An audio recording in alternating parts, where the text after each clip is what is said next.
Buenas noches, bienvenidos al banquillo, gracias por estar con nosotros. Vamos a hablar hoy de la situación agrícola de nuestro país, cómo está la tenencia de tierra también, que es fundamental para el desarrollo de Honduras y la atracción de nuevos capitales. Una persona ligada a la empresa privada nos acompaña desde San Pedro Sula a través de Zoom, don Héctor Castro, a quien saludamos. Ingeniero, buenas noches, gusto saludarle. Aquí en el estudio está don Rafael Alegría, un reconocido dirigente popular de luchas campesinas, político y ahora subdirector ejecutivo del Instituto Nacional Agrario. Rafael, ¿qué tal? Bienvenido, buenas noches. Héctor, qué gusto saludarlo. ¿Cómo está la situación agrícola a nivel del Valle de Sula, donde ustedes mantienen inversiones en la palma aceitera que ha venido con muchas dificultades en los últimos tiempos? Qué gusto saludarlo. Igual, Chendo, Rosendo, García, un gusto, buenas noches. Tiempo de no conversar contigo y mi respeto para don Rafael Alegría, una personalidad del país y que ahora ostenta una responsabilidad muy grande, como es ser el vicedirector del Instituto Nacional Agrario. Ya en relación a tu pregunta, Chendo, bueno, la situación que vive La Palma es históricamente mala en este momento. Ha sido un cultivo, como ustedes saben, que ha venido creciendo en los últimos 15, 20 años, con una alza interesante. Creo que ningún cultivo sin parangón ha tenido un crecimiento como la palma, que ha venido con una media de un 7 hasta 9% anual.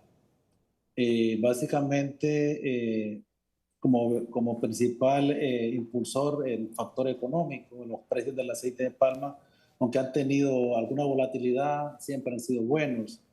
La competencia en el sector agroindustrial permite que el productor tenga buenos precios, pago de contado y todos esos factores sumados a que la palma como tal es un cultivo hasta hace poco tiempo resistente a plagas y enfermedades, a inundaciones incluso. Ahora mismo pues la situación ha cambiado dramáticamente. Un caso atípico es que en lo que va del año prácticamente no se ha exportado aceite de palma. Este primer semestre del 2024 ya el 100% de las plantas extractoras cancelaron sus contratos de exportación con la expectativa de reactivarlos en el segundo semestre. O sea, no hay suficiente oferta de materia prima, en este caso de fruta de palma, para poder procesar y exportar. Yo estoy ahora mismo acá en mi oficina en Choloma, en la planta industrial nuestra de Coince, Corporación Industrial de Zulia, y llevamos 2 semanas prácticamente parados. Estamos haciendo mantenimiento porque no hay materia prima. Se combinan diferentes factores adversos. Uno de ellos es el factor climatológico. Una sequía severa del año anterior, atípica, que se combinó con un estrés hídrico y un tema también de radiación solar, de iluminación, que afectó el comportamiento de la fotosíntesis de las plantaciones, no solamente en Honduras, sino que en todo Centroamérica y el sur de México. Y ahora mismo la caída porcentual de este año con respecto a los últimos 2 años oscila entre el 35 y el 45%. En el caso nuestro particular está el 37.6 a este momento. Pero hay industria de aquí de la palma africana, tanto en Colón como en el Valle de Sula, que su contracción de ingresos, estoy hablando de materia prima en este caso particular, pasa del 40%. Eso es tremendo, ¿no? Porque implica que prácticamente su contracción de ingresos de operatividad anda a esos niveles. Nosotros estamos parados, no hay materia prima y el resto de la industria anda similar. Esto de por sí es gravísimo y tiene ahora agravantes muy serios, como el hecho de que hoy sí tenemos presencia de una enfermedad peligrosísima como es la pudrición de Cojoy. Ya tiene presencia aquí en todo el litoral atlántico, en especial en Atlántida y en Colón. Eso ahora mismo ya pronostica una caída mínima del 11% en la producción anual. Y no podemos desconocer que el fenómeno de las invasiones también está afectando porque lastimosamente las áreas que se les llama invadidas o recuperadas, como queramos llamarle, son áreas que solamente están recibiendo cosecha. El mantenimiento en esas plantaciones es nulo. Ahí no hay control de malezas, no hay control de plagas y enfermedades. lo cual se vuelve un lugar para esta enfermedad del corazón de cogollo muy apetecible. Héctor, Y entonces, solo háganos un favor. Vamos a hacer una corrección en cuanto a la imagen que estamos recibiendo. Entre tanto, hacemos ese pequeño, esa pequeña modificación. Me voy a quedar aquí con don Rafael Alegría. Bienvenido, Rafael. Estamos ahora mismo buscando los mecanismos cómo volver al campo y encontramos muchas dificultades. Uno es el financiamiento, que ya lo planteaba Héctor. El otro punto que hace años lo conversamos y que no le hicimos caso es el cambio climático. Hoy nos está pasando factura y a esto sumamos otros elementos que ya los vamos a ir desarrollando, que tienen que ver con invasiones y todo eso. Pero en principio estos dos elementos que ustedes siempre los reclamaron, Rafael. Claro, gracias Chendo por la invitación a este programa muy bien visto en el país. Saludamos a don Héctor Castro, que está en San Pedro Sula, un empresario igualmente respetado en el país. A veces compartimos algunas apreciaciones, otras definitivamente no, pero muy importante, los saludamos. Chendo, el problema agrario agrícola del país es un problema histórico, ¿verdad? Estructural, que viene siendo desde la colonia, ¿te imaginas? Fíjate que cuando los colonizadores aquí vinieron muchos sacerdotes, ¿verdad? En esas misiones. Y entonces la historia dice que ponían en fila a los indios, ¿verdad? A los indios, y les decían, cierren los ojos. Y cerraban los ojos.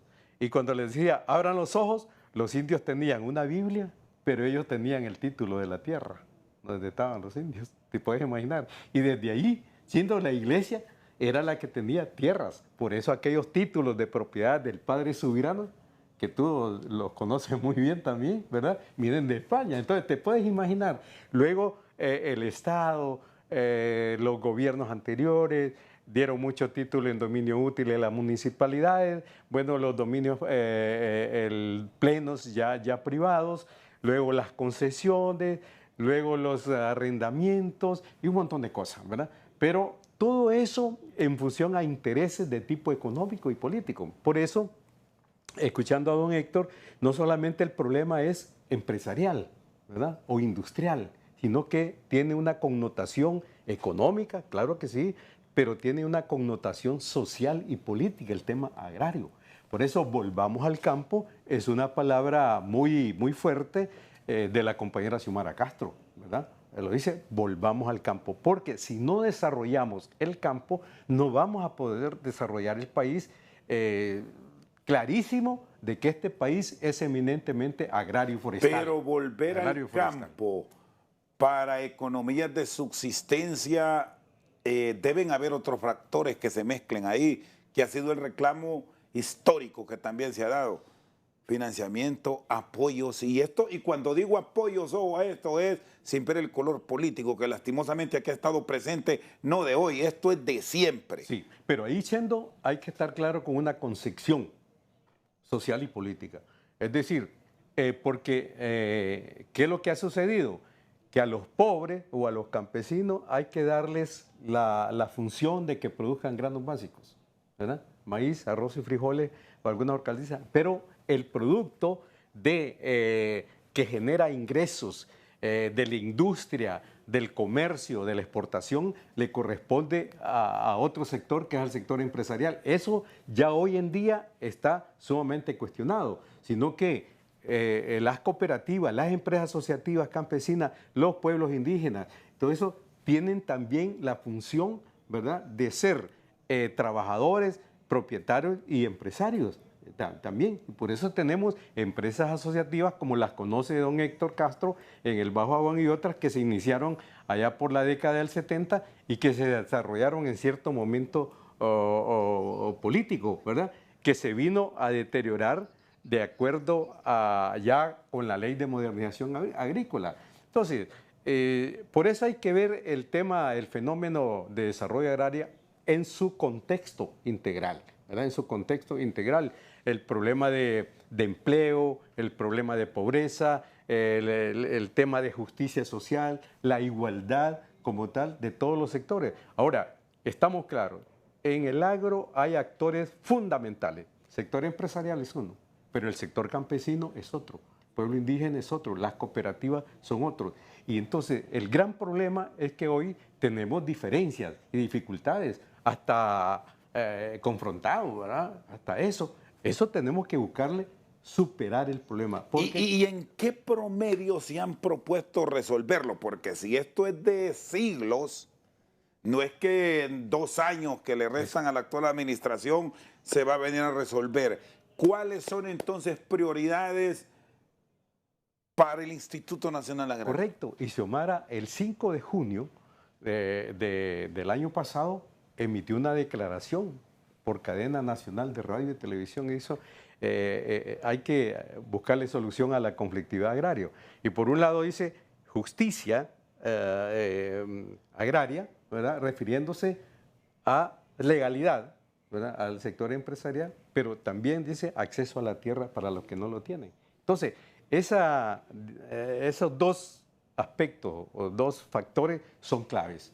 ¿Cómo buscamos desde el sector empresarial y cómo desde el sector campesino, mujeres, pueblos indígenas y el Estado buscando formas de cómo buscar avenidas al problema? Porque el problema siendo es que en 30 años se intentó sacar al Estado de ser el promotor del desarrollo agrario, tomando en cuenta esos dos intereses. Y salió, ¿verdad?, el Estado y dejó enfrentados a los terratenientes con los campesinos o a los empresarios con los campesinos y los pueblos. Eso no es posible. Ahora se asume ese papel, pero como tú muy bien dices, en 2 años es complicado, ¿verdad? Porque se viene arrastrando. Tenemos un rezago, Chendo, en el sector agrícola de más de 33 años con la Ley de Modernización Agrícola y no hemos podido resolverlo. Fíjate que, y don Héctor debe saberlo muy bien, aquí hay dos aspectos clave. Uno es sector privado y el Estado. Me refiero a tenencia de la tierra, ¿verdad? Pero ¿qué pasó con las tierras del sector privado? Que con la Ley de Modernización Agrícola prácticamente se reformó o se derogó todo lo que tenía que ver con acceso a la tierra del sector privado, y ya la función social de la propiedad terminó. No se puede tocar la tierra ociosa, inculta, ¿verdad? O abandonada, no se puede con esa ley. Y las tierras del sector estatal, todo complicado también. Entonces, allí me parece, y yo siempre he dicho que el sector privado tenemos que ponernos de acuerdo con propuestas claras, ¿verdad? Tanto del sector privado como el sector capital, y el Estado jugando un papel importante en el desarrollo agrícola. No tenemos todavía una propuesta clara del sector empresarial ni tampoco del sector campesino, y el Estado hace esfuerzo, pero la estructura es tan complicada que a veces no nos permite avanzar. Bueno, y aquí, Héctor, no hay una propuesta clara, dice Rafael Alegría, para entrar a revisar la inquietud que tiene el sector privado que invierte en el agro. ¿Por qué la demora o cuáles han sido los obstáculos que a través de las diferentes áreas productivas han encontrado para tener la propuesta hacia el Estado? Bueno, Rafael menciona con buen criterio la famosa Ley de Modernización Agrícola en la época del finado Rafael Leonardo Calleja. En efecto, ahí hubieran cosas positivas y negativas, y hay que decirlo.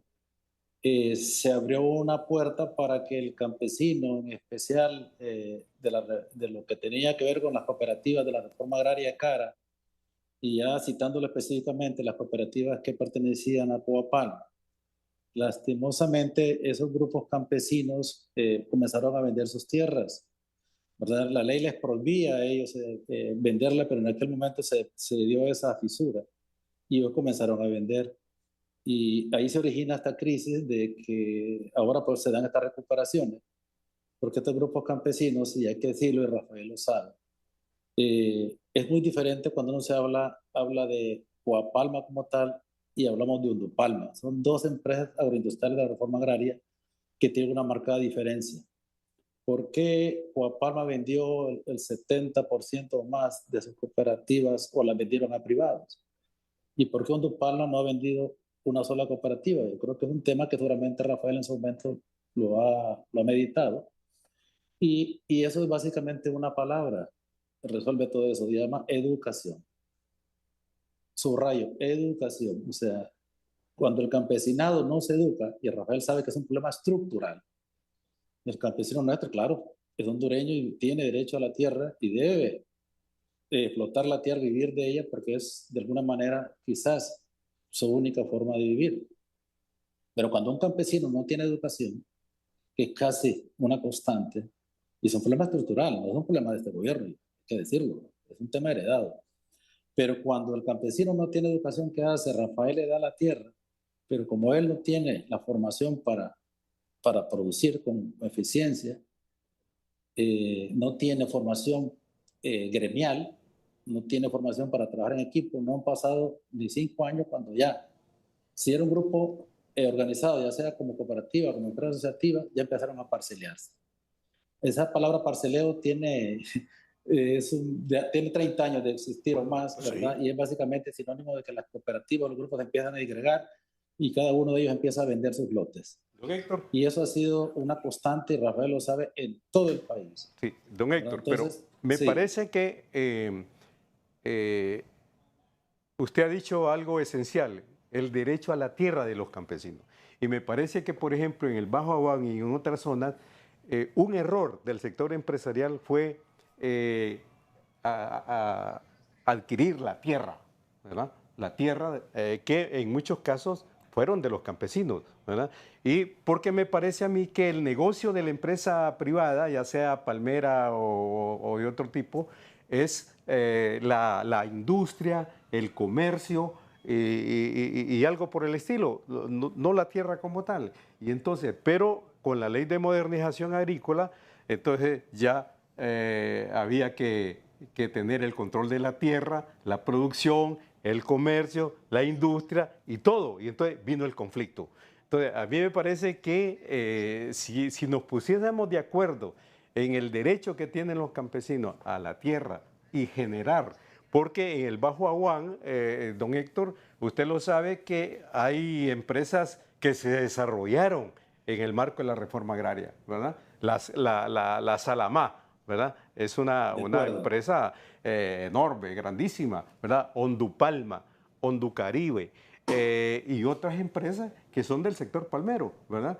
Que están en igualdad de condiciones que otras, que el sector privado, ¿verdad? O sea que no tanto, y manejada por campesinos, definitivamente, como don Héctor lo sabe. Entonces, ahí queda claro que no es tanto el problema de si tiene suficiente formación académica o algo por el estilo, porque la formación se adquiere también en el proceso. Entonces, ahí tenemos un problema de fondo, que es el tema de la propiedad de la tierra, ¿verdad? El problema de la propiedad de la tierra, don Héctor, y eso como que nos impide llegar a acuerdos pacíficos y permanentes en la solución de la problemática agraria del país. Yo decía que no tenemos muy claro las propuestas del sector industrial porque es así. ¿Qué hacemos con la tierra inculta, ociosa, abandonada, que no se puede tocar ahora? Que no le hace ni un bien ni al Estado, ni al sector privado, ni al sector campesino, ni a nadie, don Héctor, ¿verdad? Entonces, Chendo, porque yo no sé si va a estar de acuerdo, don Héctor, conmigo, el desarrollo del país pasa por el desarrollo agrario y agrícola de Honduras, Chendo, y forestal, por supuesto. Son las dos grandes riquezas que tiene el Estado, el área forestal y el área agrícola. Muy bien, vamos a hacer una pausa y para hablar de esos derechos, al retorno tiene la palabra el agroindustrial Héctor Castro. Seguimos al banquillo, revisamos la situación agrícola de nuestro país, la tenencia de la tierra, las dificultades que tiene la inversión y la respuesta del Estado. Nuestros invitados, Rafael Alegría, subdirector ejecutivo de Lina, y el agroindustrial Héctor Castro. Tenía la palabra sobre este planteamiento que se hace por parte del Estado para que responda el sector inversionista. Y aquí agrego, cuando hablamos de los derechos, usted planteaba lo de la educación, Héctor, pero muchos no requieren esa educación para producir. Ahí en esos grupos campesinos, entre comillas campesinos, han llegado otros que nada que ver con la producción agrícola, que son los que promueven también un divisionismo histórico y las invasiones. Don Héctor. Sí, en efecto, dice Rafael, y en efecto, todo hondureño tiene derecho a la tierra, y mencionaba él 3 ejemplos de cooperativas de la reforma agraria referente en este país. No tiene discusión el tema de Palma. Honducaribe, que nació bajo la sombra de Hondupalma, que es el referente, y Salamá, que recuerdo mucho a nuestro querido Juan Argueta, que yo creo que Rafael lo conoció también, un líder de la reforma agraria carismático. Pero, ¿qué está pasando ahora? Y es una crítica constructiva, Rafael.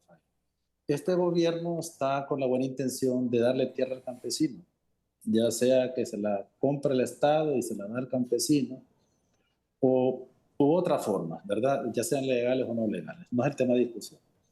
El asunto es que el campesino viene y agarra esa tierra, y como no está formado para producir de forma ineficiente, y entonces obviamente va a producir con costos altos, y al final no va a ser competitivo, aunque tenga un mercado seguro, ya sea que le financie Vinadesa y que le compre Banasupro o le compre Lima, quien sea. Como estoy planteando el problema, siento la obligación de plantear la solución. Si él dice, tenemos en la línea de Palma 3 referentes, voy a poner un ejemplo de Palma, puede aplicar para café, puede aplicar para cualquier actividad agroindustrial del país. Si yo tengo polos referentes que ya saben hacer las cosas, como el caso en Palma, de Hondupalma, Honducaribe y Salamá, yo tengo que aprovechar esos polos que ya tienen el conocimiento, tienen el know-how para producir la tierra y para comercializar e industrializar, para que esos grupos a los que ahora mismo el INA les está dando tierra, y qué bueno que les está consiguiendo tierra, me parece que ese es un factor favorable, pero se queda a la mitad si no logra que estos grupos realmente produzcan con eficiencia y comercialicen e industrialicen. Entonces, debe buscar cómo vincula a estas empresas referentes, decirles, mira, yo te voy a conseguir tierra, grupo campesino A, B o C, pero tú tenés que firmar un contrato con esta empresa agroindustrial para que ella te tutele técnicamente, económicamente, comercialmente, te compre la materia prima y te tengas un valor justo por la producción. Mientras no haga eso el gobierno y no le ponga un padrino que sea de la misma idiosincrasia, que está bien. O sea, nosotros también, igual que Rafael, igual que Chendo, somos hondureños nacidos de extracción humilde. Sabemos lo difícil que es trabajar la tierra, sabemos las carencias que se pasan en la producción agrícola. Gracias a Dios, la vida nos dio la oportunidad de ir a la universidad a los 3, y eso de alguna manera nos ha marcado diferencia en la vida. Pero entonces al campesino que no tuvo la oportunidad de ir a la universidad, hay que darle un tutor, y que ese tutor sea responsable de transformarlo, es cierto, como dice Rafael, no tiene que ir a la universidad. De repente puede adquirir educación básica suficiente para que sea eficiente en lo que está haciendo y tenga conciencia organizativa, que son 2 elementos claves que lastimosamente no los ha tenido algunos grupos del sector campesino, y eso hace que en el país no haya tanta referencia. O sea, referentes aquí en el sector organizado campesino del país son muy pocos, ¿verdad? En Palma ya sabemos cuáles son, en café también sabemos cuáles son, y así en otras actividades son muy pocos los grupos organizados campesinos que han triunfado. Y aparte el gobierno tiene que trabajar mucho, ponerle tutores que les ayuden, porque nosotros no estamos en contra del movimiento agrario, todo lo contrario. La estabilidad social de un país pasa mucho, y el progreso también, como decía Rafael, y es cierto, somos un país que lo podemos desarrollar a base del desarrollo agroindustrial y forestal. No tenemos más fortalezas que eso, pero hay que hacerlo bien. O sea, está bien, démosle al campesino tierra, pero que estemos seguros que ese campesino tiene la tecnología, el conocimiento, el mercado y alguien que le va a la transferencia tecnológica que necesita. El Estado ya estamos claros que no tiene la estructura para hacerlo. Entonces hay que ponerle un empresario del campo, ¿verdad?, referente, para que lo pueda tutelar. Ese es el punto de vista nuestro y yo pienso que ese cambio lo tiene que hacer esta mitad del gobierno. Siento que se está quedando a la mitad cuando le está dando al campesino tierra, pero no le está dando un tutor, no le está dando una vinculación que le permita realmente a ese campesino aprender a trabajar, aprender a organizarse, aprender a comercializar y ojalá algún día aprender a industrializar. Bueno, Rafael, hay un gran reto aquí. No solo es entregar la tierra, como ha sido el programa y el proyecto que se ha venido impulsando en los últimos meses o años, es darle herramientas adicionales para mejorar la condición de esa familia. Y aquí hay otro elemento que siempre se ha puesto de manifiesto, es que muchas veces se entregan esas tierras y no son a campesinos, sino son otras personas que aparecieron hasta por vínculos políticos y hasta las venden. Sí, correcto. Pero ¿sabes qué, Chendo? Hay que renovar todo el pensamiento agrícola del país. Y todo pasa porque el Estado asuma su rol que le corresponde. Aquí le echan la culpa a los campesinos que venden la tierra, ¿verdad?, cuando se la dan. ¿Y quién promovió la venta de las tierras? Don Héctor lo sabe, la ley de modernización agrícola en los tiempos de Callejas, ¿verdad? Antes de esa ley era prohibido vender la tierra, ¿verdad?, o deshacerse de la tierra porque era un patrimonio nacional para la familia, ¿verdad?, y para el país. No, vino la ley de modernización agrícola y dijo, no, libre mercado. El que, bueno, inclusive Callejas dijo, están cansados los campesinos, los cooperativistas y tienen derecho a descansar, comprar hamaca, carro, divertirse y toda esa vaina y que vende la tierra. Y los títulos que están dando ustedes ahora, no, ¿cómo los están garantizando para que esto no pase? Es más, pero es la posición del Estado. Nosotros entregamos un título y le decimos prohibida la venta, compañero. Y quien esté intentando vender la tierra de que le está entregando, la ley ya lo dice, se recuperará, ¿verdad?, y se entregará al que lo necesita. No, el pensamiento de la ley de modernización agrícola era libre mercado, venta, bueno, fíjate que la ley de modernización y la ley de reforma agraria establece de que tiene que autorizarlo el Instituto Nacional Agrario una venta de tierra y solo se podría vender a otro beneficiario de la reforma agraria. Eso se eliminó, ¿verdad? Y por eso ha venido una reconcentración. No me va a dejar mentir don Héctor Castro, que sabe, ¿verdad?, que ha venido una reconcentración de la tierra tremendo, ¿verdad? El latifundio que está prohibido por la ley de reforma agraria es lo que prevalece en los principales valles del país, don Héctor, empezando desde Sico, Paulaya, el Bajo Aguán, el Valle de Sula, el Valle, bueno, todos los valles, ¿verdad? Ahora reconcentrar esa tierra, ¿verdad?, en pocas manos. Fundamentalmente, don Héctor, en las cañeras, ¿verdad?, y las palmeras. Entonces, eso no es posible. Nos parece a nosotros que debe haber una justa distribución de la tierra, tanto para los empresarios como para los... hablando... Y te quiero poner un ejemplo, y don Héctor, que estudia bastante esto, lo sabe. Por ejemplo, don Héctor, un techo, según la ley de reforma agraria, en el Bajo Aguán son 300 hectáreas, creo, ¿verdad? En el Valle de Sula, 250 por ahí, pero hay empresas que tienen 5.000, 10.000, 15.000 manzanas de tierra. Entonces, eso es un latifundio ahora, ¿verdad? Entonces, tendríamos que revisar y ahí es donde me parece a mí que el sector privado debería pronunciarse sobre eso, don Héctor, ¿verdad? Es decir, bueno, ¿eso es justo o no es justo? Que tengamos una sola empresa 10.000, 15.000 manzanas de tierra, ¿verdad? Y cerca de esa empresa hayan campesinos o indígenas o mujeres que no tienen una cuarta de tierra, diciendo, ¿por qué no revisamos eso? Héctor. ¿Verdad? Sí, como usted y yo lo sabemos, muchas de las empresas que usted está comentando, el mismo INA les autorizó el sobretecho. Usted lo sabe, Rafael.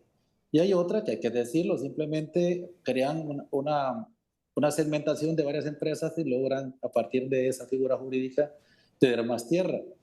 El tema pasa, Rafael, por lo mismo. O sea, usted sabe que en el mismo Estados Unidos, que es un país referente, o sea, hay compañías que tienen miles y miles de hectáreas. O sea, bueno, aquí no existen latifundios como los que ocurren, vaya, no nos vayamos tan largo en Guatemala. En Guatemala, en efecto, sí hay latifundistas de verdad. Aquí, apartando el sector caña, el sector caña, en efecto, es un sector que tiene temas de latifundio pronunciados en el país.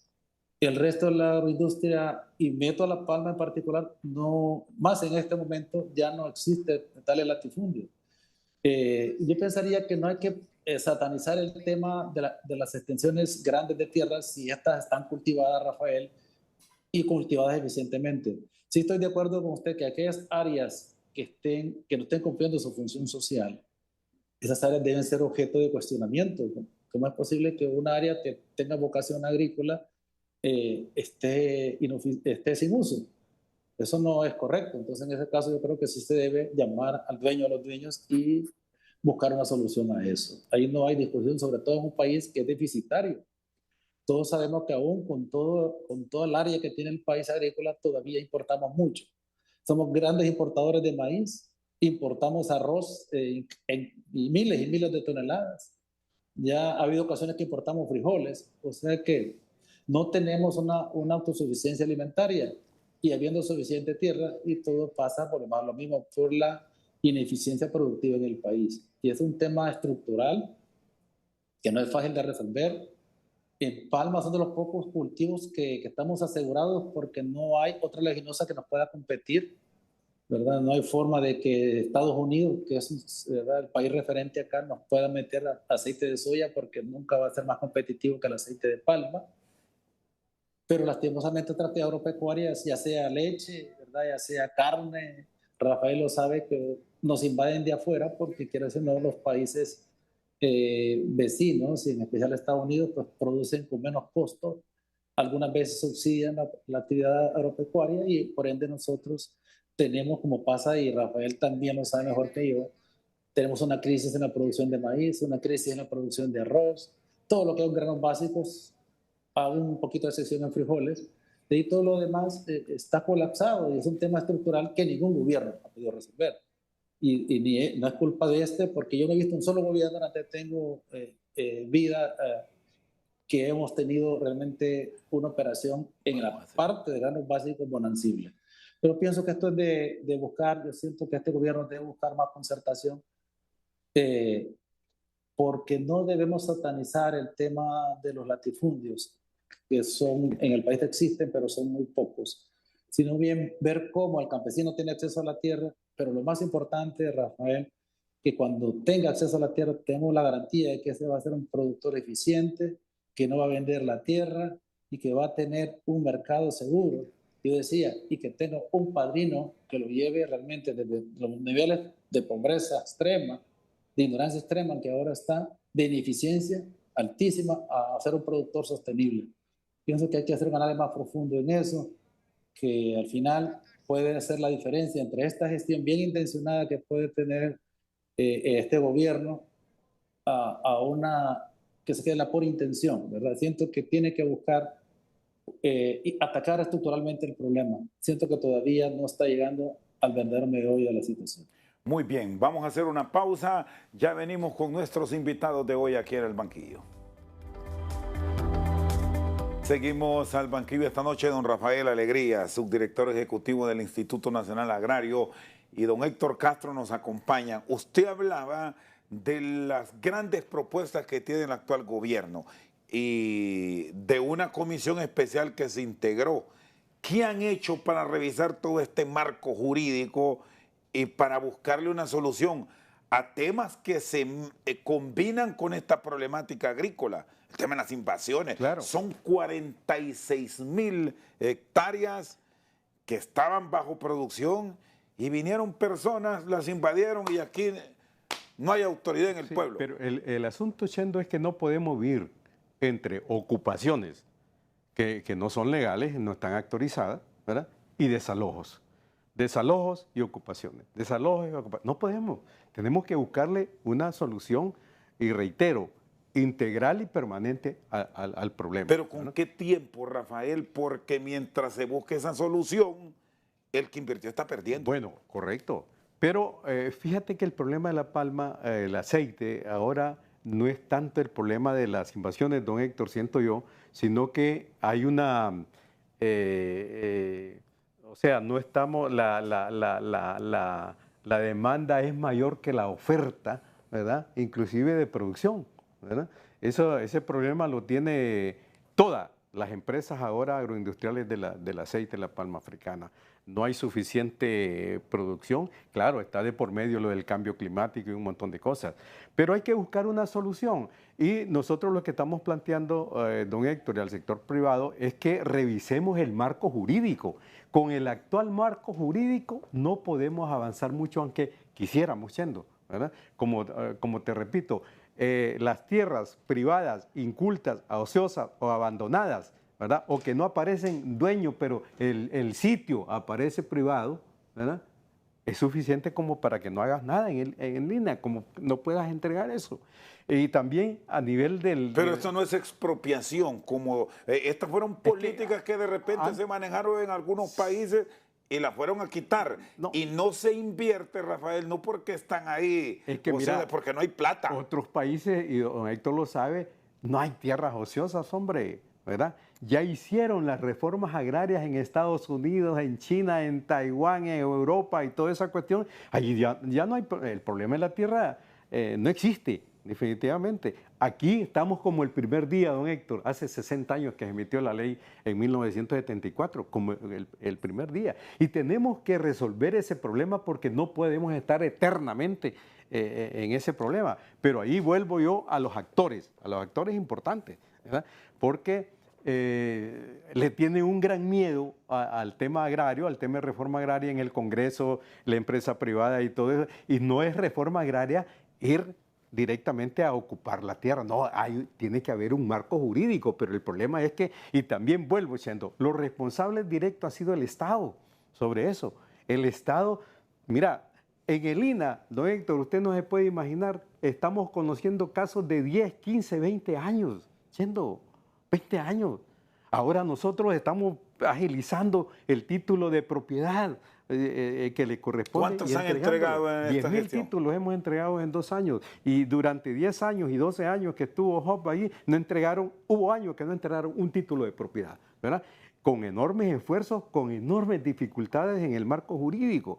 Entonces, yo diría que si el sector privado tuviese conciencia de que necesitamos reordenar este proceso, como lo está pensando Xiomara y el gobierno actual, hombre, las cosas cambiarían. Siendo, para que y don Héctor, usted lo sabe, para que el Banco Nacional de Desarrollo Agrícola ahora estuviera activado, pasaron 7 años de estar cerrado y con un artículo que lo llevaba a liquidar el Banco Nacional de Desarrollo Agrícola. Desaparecer el Banco Nacional de Desarrollo Agrícola es una barbaridad, ¿verdad? Al Instituto Nacional Agrario le quitaban presupuesto todos los años, ¿verdad? Y la asistencia técnica la privatizaron en la Secretaría de Agricultura, para que hoy la Secretaría de Agricultura pueda contratar técnicos, para que el Banco Nacional de Desarrollo Agrícola pueda dar crédito a los pequeños agricultores y para que el INA opere tuvo que Xiomara a emitir 2 decretos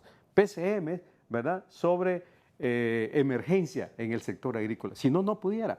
No es posible ese marco jurídico continuar de esa forma, Chendo y don Héctor y amigos que nos ven.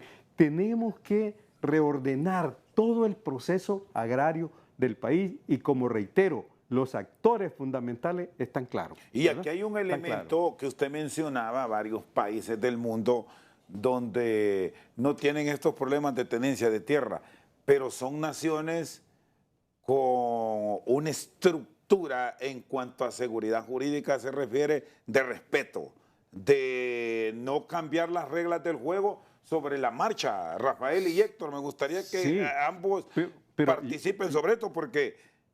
yo quiero decirle eso se respete en públicamente a don Héctor, la empresa privada se queja mucho de que no tiene condiciones, ¿verdad?, para la inversión, que se ahuyenta la inversión o algo por el estilo. Don Héctor, ese fue el discurso hace 35 años cuando la ley de modernización agrícola, que la reforma agraria ahuyentaba la inversión, que no se desarrollaba el campo porque habían conflictos agrarios, ¿verdad? Y que eliminando el proceso agrario, ¿verdad?, iba a desarrollarse el campo, iban a venir grandes inversiones en el país. Y hubo ministro que dijo que los campesinos no querían trabajar en el campo, sino venirse aquí a ser taxistas, hasta eso llegaron. Eso no es cierto, definitivamente no es cierto. Entonces, Chendo, la empresa privada, don Héctor, ha tenido aquí enormes beneficios, enormes. Les derogó el Estado de Calleja la ley de reforma agraria, derogaron el decreto 18-2008, privatizaron absolutamente todo. Bueno, entonces, yo creo que el problema, y yo quisiera, don Héctor, saber un día cuánto invierten las ganancias y a dónde están del sector azucarero, del sector palmero, del sector bananero, y algo por el estilo, porque yo siento que no hay inversión del sector privado. Vamos a escuchar a Héctor. Adelante. Rafa, mire, el sector palmero, bueno, el sector bananero que ya no existe, pero el sector palmero, que hablemos de él, que es el que me atañe ahora, la mayoría somos hondureños y lo poquito o mucho que ganemos lo invertimos acá en Honduras. Aquí empresas palmeras de extracción extranjera ya prácticamente no existen, porque la chiquita Brand le vendió al grupo Jaremar, y es cierto que Jaremar es un híbrido entre nicaragüenses y hondureños, pero pienso que la parte de esa inversión se queda acá. Dinan es una empresa hondureña, pienso que los beneficios que tenga, sus utilidades las reinvierte acá, y el resto ni hablar, por el resto somos hondureños puros, y aquí lo que ganemos o perdamos, aquí estamos, y aquí vamos, nacimos en Honduras y aquí vamos a morir. Pienso que en esa parte no hay discusión. Yo lo que sí quiero dejar bien claro, Rafa. Permítame, don Héctor, siempre se ha dudado, y yo creo que, por ejemplo, las azucareras en el sur del país, ¿verdad?, no ha sido capital nacional, ¿verdad? Bueno, esa sección. La Chumbagua, ¿verdad?, últimamente no ha sido capital nacional. Capitales nicaragüenses han venido a apoderarse de estas empresas, que yo le reclamo a la empresa privada. ¿Por qué le está entregando la industria importante como es la azucarera, inclusive la palma africana en el Bajo Aguán? Usted sabe quiénes han sido los principales inversionistas allá. No han sido hondureños, han sido extranjeros. Ese es otro tema que me parece que necesitamos reivindicar, don Héctor. Sí, pero eso fue otra hora. Actualmente en el Aguán, si vamos a hablar del Aguán, todas las empresas allá son hondureñas, a sección de, vuelvo a insistir, de Agropalma, que es de un señor nicaragüense, pero ahí para allá todas las empresas son hondureñas. Hay que hablar bien claro de eso, Rafael. Yo lo que quiero es que para aprovechar este foro, que es importante, nosotros queremos que al gobierno le vaya bien. Si al gobierno le va bien, a todos los hondureños nos va bien. El tema que él lo toca con mucha reverencia, del tema de aprovechar la tierra. Yo creo que yo voy a considerar al 100% con usted que no debe haber una hectárea en Honduras ociosa. Una hectárea productiva es malo para Honduras y para todos los hondureños. Pero usted tiene la solución, usted desde el INA perfectamente sabe, porque tiene acceso ahora, ya tenemos fotografía satelital, y Rafael en 5 minutos, 10 minutos, en 1 hora sabe en todo Honduras qué tierras están ociosas y cuáles no. Incluso puede ver 10, 15 años atrás si esas tierras han estado ocupadas o no, y perfectamente puede llamar al dueño de esa tierra, porque también lo puede saber en minutos. Venga para acá, señor, aquí me dice la fotografía satelital que esta tierra ha estado 10 años inculta. O la cultiva o la tiene que vender a justiprecio para que sea explotada. Es una solución fácil que el gobierno la tiene, y es tecnología que él seguramente, Rafael, la sabe mejor que yo. Don Héctor, pero es que podemos saber dónde están, don Héctor, pero no podemos legalmente accesar a ella por la vía legal. Entonces, porque hay un artículo 51 de la ley que no lo permite. Vamos a hacer algo. Vamos a hacer una pausa y luego le doy la palabra a don Héctor Castro para que le responda a este planteamiento que ha hecho Rafael Alegría. Ya regresamos. Seguimos al banquillo. Don Héctor Castro, dirigente agroindustrial del norte del país, tiene la palabra. Sí, decía de que la situación que impera ahora en el país hay que reconocer que es de inseguridad jurídica en la tenencia de la tierra. Y eso afecta a la inversión interna y afecta a la inversión externa. Lo correcto para nosotros es que, en efecto, hay mucha tierra ociosa en Honduras y, como decía hace un momento, el INAH tiene los mecanismos tecnológicos para saber qué tierras están baldías, desde cuándo están baldías, y sabe cómo llegar a los dueños de esas tierras y solicitarles o exigirles, si fuera el caso, que cultiven. Y si no ha cultivado, señor, ¿por qué no cultiva? No tengo dinero. Bueno, entonces buscar un marco jurídico, como dice Rafa, para que esa tierra pase a los que tengan el deseo, la capacidad de desarrollarla. Para mí eso es lo más importante, y no estar invadiendo tierras productivas. Eso es un golpe letal, terrible para la seguridad jurídica, para la producción nacional, para la atracción de inversiones. No podemos ir a expropiar plantaciones en producción. En eso no vamos a estar nunca de acuerdo. Y pienso que sí hay tierra suficiente en Honduras, y sí hay suficientes terratenientes chiquitos, porque grandes no existen en Honduras, a los cuales sí hay que llamarlos al orden y decirle: mire, señor, usted tiene aquí 100, 200, 300 hectáreas que aquí, según las fotografías satelitales, aquí está la evidencia, usted no produce esa tierra. Así que esa tierra tiene que entrar a producir, y ahí se crea un marco jurídico, ya sea para que esta persona la venda, la alquile o la haga producir. Creo que esa es la forma correcta de desarrollar el campo, y no a través de recuperaciones de centros productivos, que eso sí afecta terriblemente el ánimo de inversión, afecta terriblemente, como está ocurriendo ahora. La productividad de la palma aceitera se ha caído porque estas personas solo están cosechando, no le dan mantenimiento a la finca, y ahora mismo se está llenando de enfermedades como la podrición de cogollo, como el anillo rojo, y eso está atacando directamente los índices macroeconómicos de La Palma y del país. Porque si analizamos, y le pido a usted a Banco Central las estadísticas de generación de empleo, del impacto en el Producto Interno Bruto de la palma aceitera en los últimos 5 años, se va a asustar cómo estos últimos 2 años se ha ido cayendo dramáticamente el impacto positivo que venía teniendo la industria de la palma aceitera. Así que reenfoquémonos. Siento que hay buenas intenciones, quizás lo que no hay es un enfoque más claro, en el sentido de que hay que llevar la paz al campo, hay que llevar la justicia al campo, hay que llevar la equidad al campo, pero hay que hacerlo bien, no quitándole a otro, porque como dijo Benito Juárez, el respeto al derecho ajeno es la paz. Y no han tenido esa identidad por parte del Estado para esta protección, Héctor, que les garantice a ustedes también la atracción de capital externo, al no haber mucho desarrollo en los últimos años a nivel del sector agrícola en nuestro país. Correcto. Mire a Bukele, se está mucho Bukele, es un país pequeño, pero Bukele está luchando por crear un marco jurídico que le proyecte y atraer inversión. Lo mismo tenemos que hacer nosotros. O sea, todos sabemos que un país se desarrolla a partir de la inversión, del trabajo, de la producción. O sea, hay que crear las condiciones, pero para atraer la inversión, ya sea interna o externa, hay que crear un marco jurídico de confianza. La palabra clave es confianza. El dinero o el inversor es desconfiado.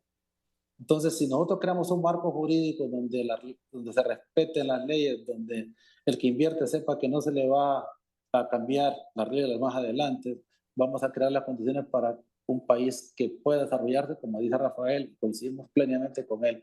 El desarrollo de Honduras pasa por el campo, pasa por la producción en el campo, por la generación de empleo en el campo, y de esa manera vamos a frenar la migración hacia Estados Unidos terrible que tenemos. O sea, la juventud nuestra, lo que estamos trabajando la agricultura, ya no hay jóvenes acá en el país que quieran trabajar la agricultura.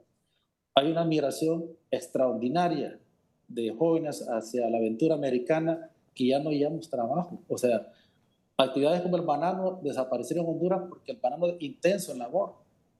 Ya no se puede cultivar banano en Honduras porque no encuentra mano de obra. Y así otras actividades en el campo van a ir desapareciendo porque cuesta hallar ahora la mano de obra. Entonces coincidimos de que sí hay que hacer producir, Rafael, la tierra con equidad, con eficiencia, y siento que hay suficiente tierra en Honduras para darle a todos los hondureños que quieran trabajar de forma eficiente y honesta.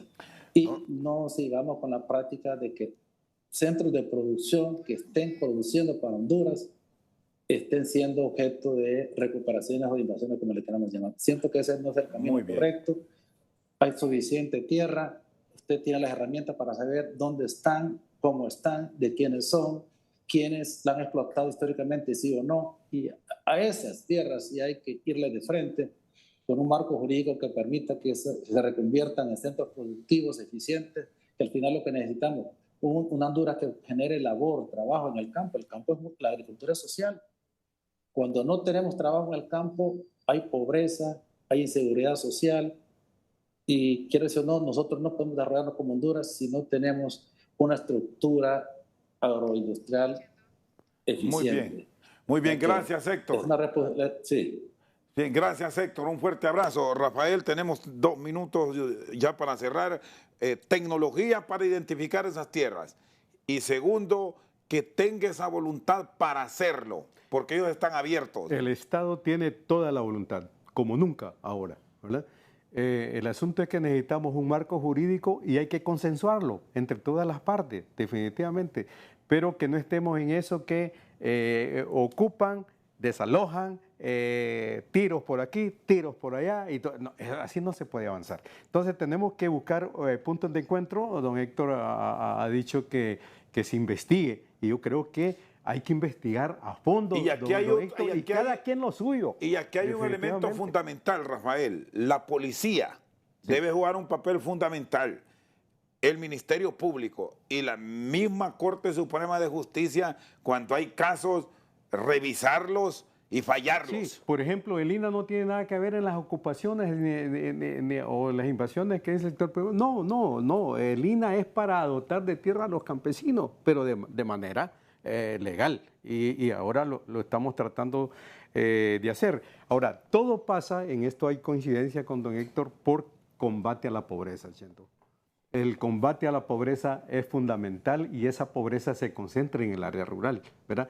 El tema de soberanía alimentaria, producir alimentos, es fundamental. Lo del cambio climático, que no lo tocamos ahora, Chendo, en este programa, es fundamental. Aquí nos ahogamos por inundaciones o por sed, ¿verdad? Porque estamos entre sequía o inundación, una cuestión dramática. Y los sistemas de riego que se iban a construir hace 12, 15 años nunca se hicieron en el país. Se perdió el pisto, porque es otro problema que tenemos en el agro, don Héctor, es la corrupción escandalosa que ha habido. De manera que te agradecemos, porque es un interés, hay que seguir dialogando sobre estos problemas y buscarle una solución, ¿verdad? Yo digo permanente y pacífica. No es posible que porque un pedazo de tierra nos estemos allí matando, yendo a la cárcel es uno, amenazando al otro. Eso no es posible, diciendo, no es posible. Y yo creo que lo podemos lograr. Por eso me ha agradado mucho este diálogo, este debate con don Héctor. Y yo invitaría a la empresa privada que aproveche también el deseo que tiene el gobierno, ¿verdad? De desarrollo en el agro, y nuestras posiciones son a favor de la justicia y la equidad, ¿verdad? Y sabemos de que aquí, reitero, hay actores, empresa privada, campesinos, mujeres, pueblos indígenas, y que todos tenemos derecho a la tierra. Y estoy seguro, plenamente seguro, que hay para todos, don Héctor. Hay para Muy bien. todos. Rafael Alegría, subdirector ejecutivo del Instituto Nacional Agrario, y Héctor Castro, agroindustrial de la zona norte del país, esta noche en Al Banquillo. Por su sintonía, muchas gracias.